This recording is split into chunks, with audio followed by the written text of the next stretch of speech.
ফালেদি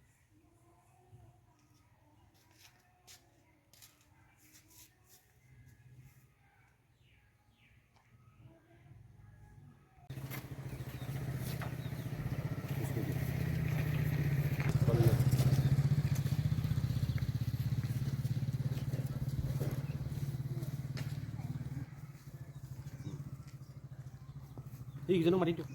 এইকেইজনক মাতি দিয়ক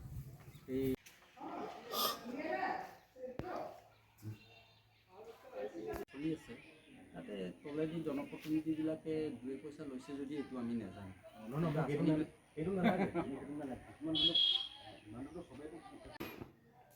কি হয় এইটো MPSC কিমানজন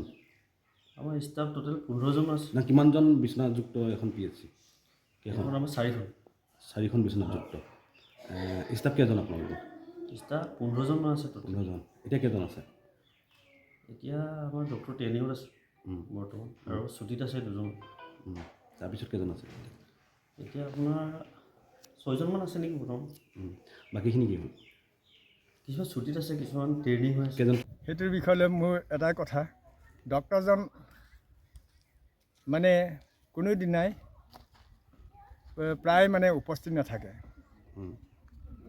তাৰ পাছত এনেকুৱা অৱস্থা হৈছে আমাৰ ইয়াত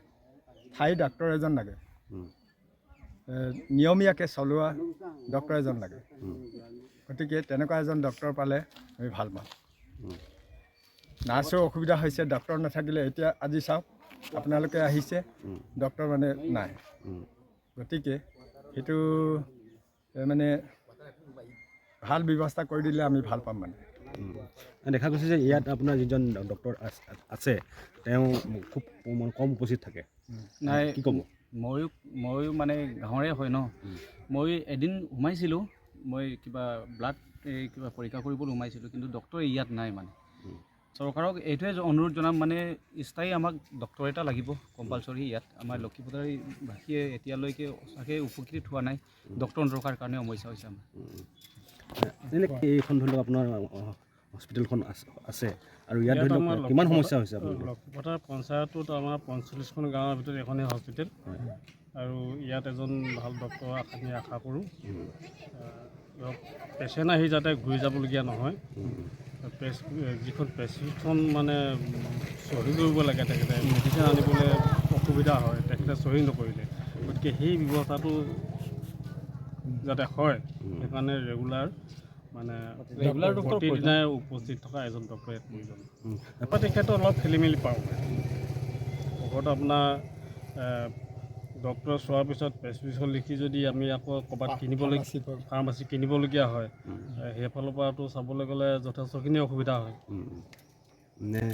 চৰকাৰে কিন্তু এই ক্ষেত্ৰত মানে বহুত ঔষধ দি আছে আপুনি চৰকাৰক কি অনুৰোধ জনাব আমি চৰকাৰক এইটোৱে অনুৰোধ জনাওঁ যাতে আমি যিহেতু এখন একেবাৰে পিছপৰা অঞ্চল তাত মানে ডক্টৰে প্ৰেছক্ৰিপশ্যন লিখিলে সেই ঔষধকেইটা আমি যদি ধেমাজি বা টাউনৰ পৰা আনিবলৈ যাবলগীয়া হয় যথেষ্টখিনি অসুবিধা হয় গতিকে ইয়াতে পোৱা ব্যৱস্থাটোৰ কাৰণে আমি চৰকাৰক অনুৰোধ জনাওঁ